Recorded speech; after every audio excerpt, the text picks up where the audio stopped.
Good morning, students. Welcome back in our maths class. So today we are going to discuss our next chapter, that is chapter number 12. Okay, let's start with our chapter number 12. That is understanding elementary shapes, है ना। देखो हमारे पास बहुत सारे आप जो भी अपने पास देखते होगे, बुक हो गया, कॉपी हो गया, या आपके पास पेंसिल है, कुछ भी चीजें हैं जो भी हैं, तो आप किसी न किसी शेप में उसको देखते होगे, है ना। तो उन शेप्स के बारे में, वो किस तरह की शेप हैं, वो उनको मेजर कैसे करते हैं, ये सारी चीजें हम इस ज्योमेट्री पार्ट में पढ़ते हैं। जो हमारा ज्योमेट्री एक मैथ्स की ब्रांच है, इसमें हम पढ़ते हैं, ठीक है। तो इनके बारे में मेजर करने के लिए, या इनके ये जो शेप हैं, ज्योमेट्रिकल शेप हैं, इनके पे हमें वर्क करने के लिए कुछ हमें इंस्ट्रूमेंट्स की जरूरत होती है, ठीक। तो उन इंस्ट्रूमेंट्स, आप जब ज्योमेट्री बॉक्स परचेज करते हो ना, तो उसमें वो सारे इंस्ट्रूमेंट आपके पास होते हैं, ठीक है। तो वो कौन कौन से होते हैं, चलिए उसके बारे में हम जानते हैं। तो फर्स्ट हमारा जो होता है वो होता है रूलर। क्या होता है? रूलर, ठीक। 1 सेकेंड,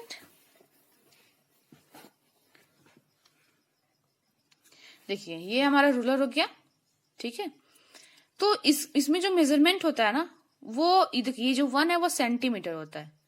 ये देखो सेंटीमीटर मेजरमेंट लिखा हुआ है ना, लेकिन इसके बीच में जो ये छोटी छोटी लाइंस है ना, ये देखो छोटी छोटी लाइंस, ये मिलीमीटर है। ये क्या है? मिलीमीटर है। तो 1 centimetre is equal to 10 millimetre होता है। तो देन 2 सेंटीमीटर के लिए क्या हो जाएगा? 20 मिलीमीटर, 3 के लिए 30 मिलीमीटर, 4 के लिए 40 मिलीमीटर, 5 के लिए 50 मिलीमीटर, ठीक है। तो ये हो गया, ठीक, हमारा रूलर का हेल्प, ठीक। अब हम बात करते हैं, देखो इसी के थ्रू हम लाइन सेगमेंट्स को ड्रॉ करते हैं, ठीक है। इसके बाद हम बात करते हैं कंपास की। देखो ये एक मेटल का बना होता है, जिसमें 2 आर्म्स होते हैं, ठीक। 1 आर्म जो होता है, इसमें एक नीडल होती है ना।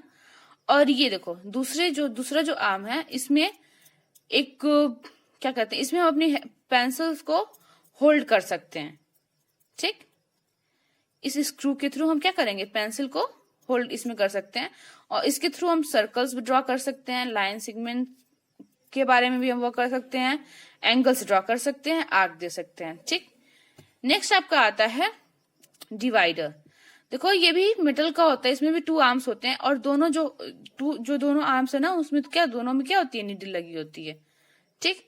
तो इसके हेल्प से हम किसी भी लाइंस को के लेंथ को, एंगल्स को हम क्या कर सकते हैं? कंपेयर कर सकते हैं, ठीक है। इसके बाद सेट स्क्वायर मैंने आपको 13 चैप्टर में पढ़ाया था, अभी है नहीं मेरे पास, एग्जैक्टली मिल नहीं रहा है, ठीक है।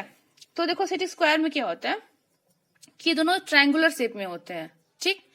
तो जो फर्स्ट वाला, ये वाला जो है ना, इसमें जो एंगल्स बनते हैं वो 90, 60 एंड 30 के बनती है, ठीक है। और जो सेकेंड वाला शेप है, इसमें जो एंगल्स होते हैं वो 90, 45 एंड 45 के बनते हैं, ठीक। तो इसके थ्रू हम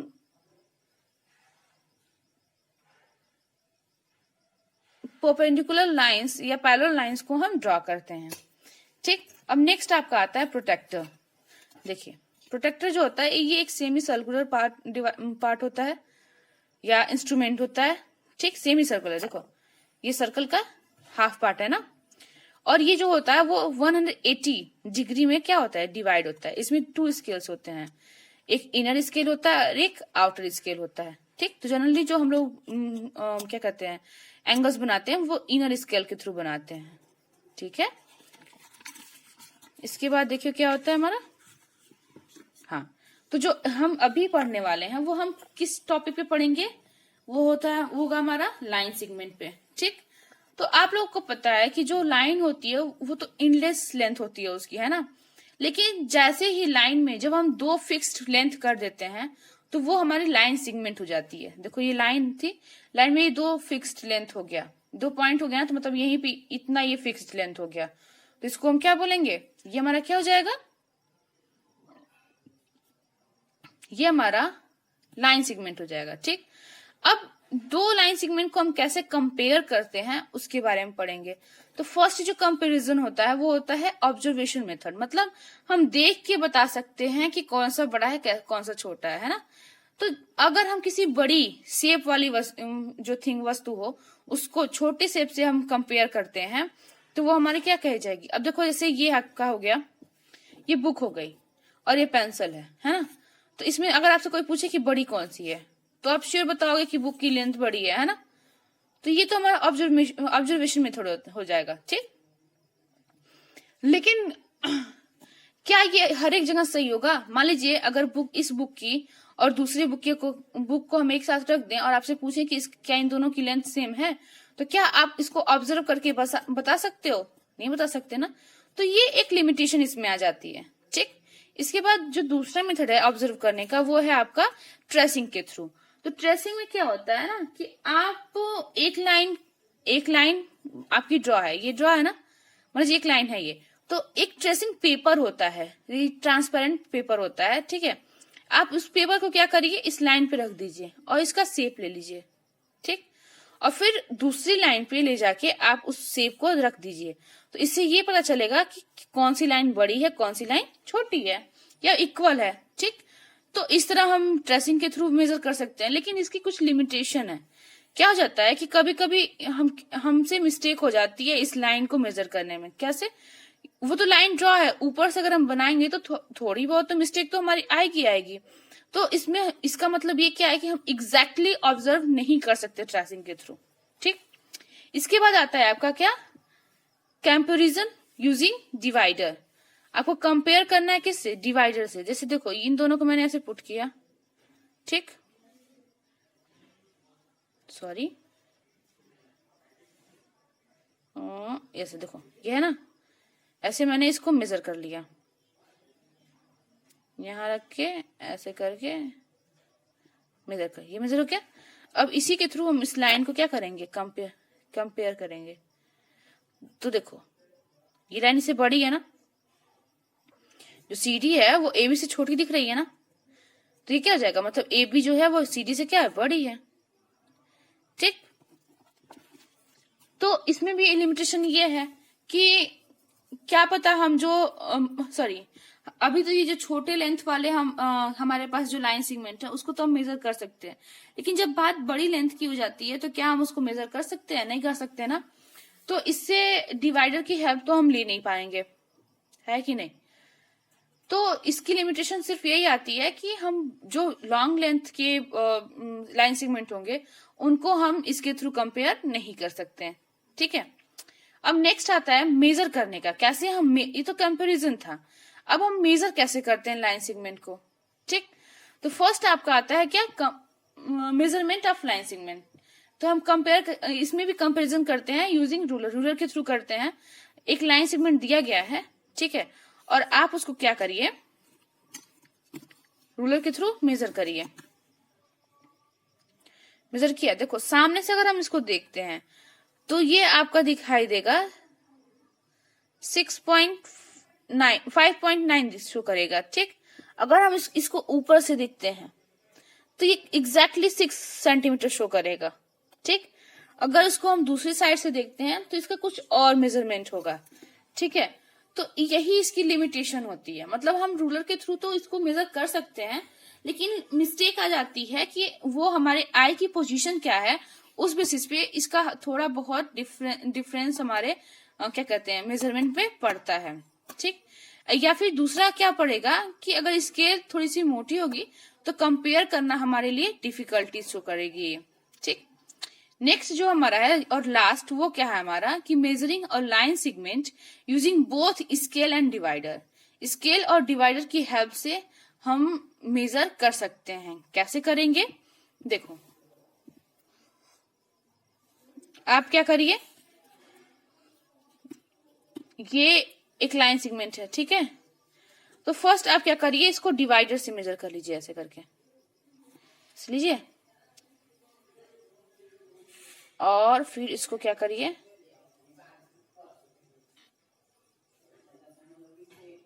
ऐसे मेजर कर लीजिए, ठीक है।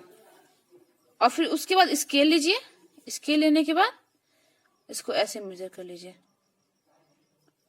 देखिए ये एग्जैक्टली बताएगा क्या है, ये 4.8। फिर ये आ रहा है, क्या आ रहा है 4.8, मतलब इसका लेंथ क्या है 5 सेंटीमीटर दिखा रहा है। जाइए देखिए देखिए, रुक जाइए, ये रहा आपका मेजरमेंट, मेरा कम आ रहा है, ठीक है। तो ये तो हल्का सा कम मेजर हुआ भी था, ठीक। अब ये देखिए क्या हो रहा है, ये हाँ देखो, ये क्या है, 5 सेंटीमीटर का है, ठीक। तो इस तरह हम इसको मेजर कर सकते हैं। तो इसी बेसिस पे आपका ये एक्सरसाइज है 12.1, बहुत इजी एक्सरसाइज है। कैसे करेंगे देखिए, why is it disadvantageous to compare line segments by mere observation? आप मेयर ऑब्जर्वेशन के थ्रू, मतलब केवल ऑब्जर्वेशन के थ्रू आप किसी लाइन सेगमेंट को कंपेयर करोगे तो उससे क्या हानियां हो सकती हैं। तो क्या हो सकता है कि वो तो जो अब अगर लेंथ बड़ी होगी तो हम उसको कंपेयर कर सकते हैं, लेकिन अगर लेंथ थोड़ी बहुत, मतलब उसमें थोड़ा बहुत डिफरेंस होगा, तो क्या वो हम एग्जैक्टली बता सकते हैं? नहीं बता सकते ना। तो यही इसकी मेन एक डिसएडवांटेज है, ठीक है। तो इस चीज को अब आप अपने वर्ड में लिखिएगा, बाकी मैं तो जब नोट्स भेजती हूँ तो उसको करिएगा, कर ही लेते हो आप लोग। सेकंड क्या होगा कि we can measure the length of a line segment by using either a divider or a ruler. हम रूलर एंड डिवाइडर के थ्रू लाइन सेगमेंट को मेजर कर सकते हैं, ठीक। Which method is better and why? तो कौन सा मेथड अच्छा होगा और क्यों? तो देखिए, अगर दोनों एक साथ होता है तो वो तो अच्छा होता है, लेकिन अगर इन दोनों में से पूछ रहा है तो रूलर वाला जो मेथड है वो ज्यादा बेटर होगा। क्यों? क्योंकि डिवाइडर जो होता है ये एक लिमिट के ही लेंथ को मेजर कर सकता है, जितना इसको हम वो क्या कहते हैं, जितनी इसकी कैपेसिटी होगी उस बेसिस पे ये मेजर करेगा, ठीक। लेकिन जो रूलर होता है वो आपके पास कितना भी लेंथ हो वो उसको मेजर कर सकता है, ठीक है। तो बेस्ट कौन सा होगा? रूलर होगा, ठीक। तो इसको भी आपको वर्ड्स में राइट करिएगा। थर्ड क्या करें कि draw line segment says P Q. आप एक लाइन सेगमेंट ड्रॉ करिए पी क्यू, उस पे आप क्या करिए, एक पॉइंट आर लीजिए। जैसे एक सेकेंड देखो, एक लाइन सेगमेंट आपको ड्रॉ करना है, ऐसे एक लाइन सेगमेंट होगा पी क्यू, मैं रफली बता रही हूँ, ठीक। उस पे आर ड्रॉ कर दीजिए, ठीक। अब आपको क्या बताना है कि पी क्यू जो है लाइन सेगमेंट वो P R plus R Q है, ठीक। तो आप क्या करिए, रूलर के थ्रू पहले इसको मेजर कर लीजिए, फिर इसको मेजर कर लीजिए। जो मेजरमेंट आएगा उसको यहाँ लिख दीजिए, फिर दूसरे को यहाँ लिख दीजिए, उनको ऐड कर लीजिए। उसके बाद आप पी क्यू ऐड करके यहाँ पे आंसर लिखेंगे और फिर पी क्यू का मेजरमेंट ले लीजिए। तो पी क्यू का मेजर जो आएगा, देखिए दोनों सेम होंगे, तो हाँ ये क्या है, मतलब ये जो लाइन सेगमेंट होगा इसमें पी क्यू जो होगा वो P R plus R Q होगा, ठीक। 4 क्या कह रहा है कि take 2 points R and S on line segment P Q. आप 2 पॉइंट्स लीजिए आर एन एस पे, सॉरी पी क्यू पे लीजिए आर एन एस, ठीक है। Measure the length of P R P S and S Q if P R plus R S plus S Q is equal to P Q. Can we generalise this result for any line segment? देखिए आपको क्या बोल रहा है कि आप एक P Q line लीजिए, इस पे 2 पॉइंट्स दीजिए आर एंड एस, ठीक है। तो आपको ये बताना है कि पी आर और मेजर करना है आपको इन सबके length P R S and S Q, ठीक। और फिर इन सबको जब ऐड करिए तो क्या वो पी क्यू के बराबर होंगे? तो वही आप करिए, पहले इन तीनों को मेजर कर लीजिए, ठीक। और फिर ये पी क्यू को मेजर कर लीजिए और इन तीनों का जो मेजरमेंट आया उनको ऐड कर दीजिए, मतलब P R plus R S plus S Q को मेजर करके रूलर के थ्रू आप ऐड कर लीजिए। तो वो आपको क्या बताएगा? पी क्यू बताएगा। तो मेजर करने के बाद फिर इनको मेजर कर लीजिए, देखिए क्या दोनों का लेंथ सेम है और क्या ये हम सबके लिए कर सकते हैं? तो हाँ कर सकते हैं, ठीक है। तो एस लिखेंगे। 5th क्या कर रहा है कि A B C are 3 points on a line segment such that AB is equal to 7 centimeter, BC is equal to 13 centimeter, and CA is equal to 6 centimeter. Draw it. Does B lies between A and C? If not, what is the relation between the length of AB, BC, and CA, and which point lies in the middle? आपको दिया गया क्या है कि AB जो है वो 7 centimetre है। तो इसमें देखो सबसे बड़ा लेंथ किसका है? BC का है। तो बी एंड सी, ठीक है, और ए बीच में रहेगा। मतलब अगर हम ए बी और ए सी को ऐड कर रहे हैं, देखो ए बी और ए सी को ऐड करें तो 13 सेंटीमीटर आएगा, और बी सी हमारा ऑलरेडी 13 है ही, तो मतलब मिडिल पॉइंट में कौन है, ए है ना। तो उसने पूछा कि बी क्या इनके बीच में है, तो लिखेंगे नहीं। और रिलेशन क्या बन रहा है, तो A B plus A C is equal to B C, ठीक है। मतलब इन दोनों को हम ऐड कर दे तो हम क्या मिल जाएगा, बी सी मिल जाएगा, ठीक। 6 क्या कह रहा है कि is M is mid point of line segment J Q, J Q का मिड पॉइंट है एम। तो आप मिड पॉइंट का मतलब क्या होता है, बिल्कुल बीच में। तो देखो यहां से जे और एम के बीच में कितने लाइन है, 1 और 2 है, 2 पॉइंट्स है।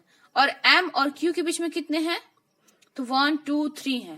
तो देखो क्या ये सेम है, यहाँ पे 2 है, यहाँ पे 3 है, सेम नहीं है ना। तो इसका मतलब एम जो है वो जे क्यू का मिड पॉइंट नहीं है। फिर तो क्या लिखेंगे, नो। फिर क्या पूछ रहा है कि J N is equal to N R, J N और एन आर सेम है। तो देखो जे और एन के बीच में कितने पॉइंट्स है, 1 2 3, 3 पॉइंट्स है। और एन आर के बीच में कितने पॉइंट्स है, 1 2 3, 3 पॉइंट्स ये भी हैं। तो सेम इक्वल है ना, तो लिख देंगे यस। दूसरे के लिए क्या हो जाएगा, हमारा एस हो जाएगा, ठीक। 7 क्या कह रहा है कि A, B, C, D are points such that B is midpoint of AC and C is midpoint of DA. आपके पास एक 4 पॉइंट्स है जिसमें AC का जो मिड पॉइंट है वो है B, ठीक। और BD का जो मिड पॉइंट है वो क्या है, C बीच का, ठीक है। तो आपको ये बताना है कि AB, BC and CD, AB, BC and जो CD है वो 1/3 है किसके, AD के, ठीक है। तो देखो ये दोनों जब इक्वल हैं, ये सब इक्वल हैं, तो सब AB के इक्वल हो जाएंगे। तो ये क्या हो जाएगा आपका 3AB, जब आप ऐड करोगे इसको AD के, मतलब इसको कैसे करोगे, देखो आप लिखोगे AB plus BC plus CD is equal to, CD है होगा ना, AB plus BC plus CD, हाँ, इज इक्वल टू, ये आपको क्या है, AD है, यही है ना। जब ये तीनों इक्वल हैं तो हम लिखेंगे AB प्लस AB, इन सबको AB के बराबर कर दीजिए, प्लस AB, ठीक, इज इक्वल टू AD, है ना।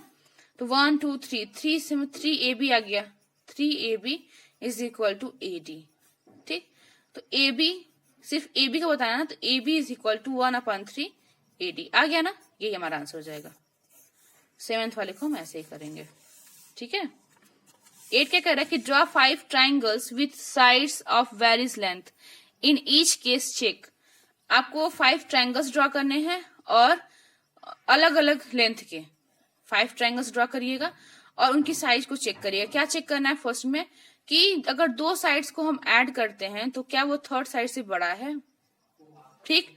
और अगर 2 साइड्स को हम माइनस करते हैं तो क्या वो थर्ड साइड है उसे छोटा है, ठीक है। तो आप उनको बना के इसको करेंगे, ये आपकी रिस्पॉन्सिबिलिटी है, ठीक। 9th क्या कह रहा है कि which of the line segment are equal in following figures.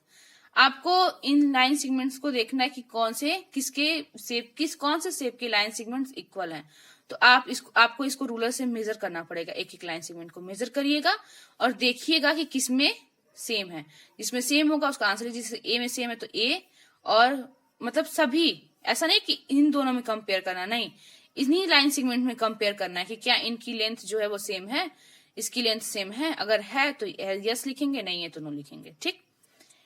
10 क्या कह रहा है कि right the length of the following line segment in the descending order, sorry. तो सबसे पहले आपको क्या कहा है कि इसके लेंथ को डिसेंडिंग ऑर्डर में करिए, जितने ये फिगर दिए गए ना डिसेंडिंग ऑर्डर में इसको राइट करिए। तो सबसे पहले आप इनको मेजर कर लीजिए, जो भी मेजरमेंट होगा उसको यहाँ पे लिख लीजिए, ठीक। और फिर डिसेंडिंग ऑर्डर लिखिए, इसको जो जिसका लेंथ बड़ा होगा उस बेसिस पे आप लिखते जाइए, ठीक है। तो 12.1 करिएगा ऐसे ही, फिर हम लोग नेक्स्ट क्लास में बात करेंगे नेक्स्ट एक्सरसाइज की, ठीक है। पहले इतना करिएगा, ओके, थैंक यू।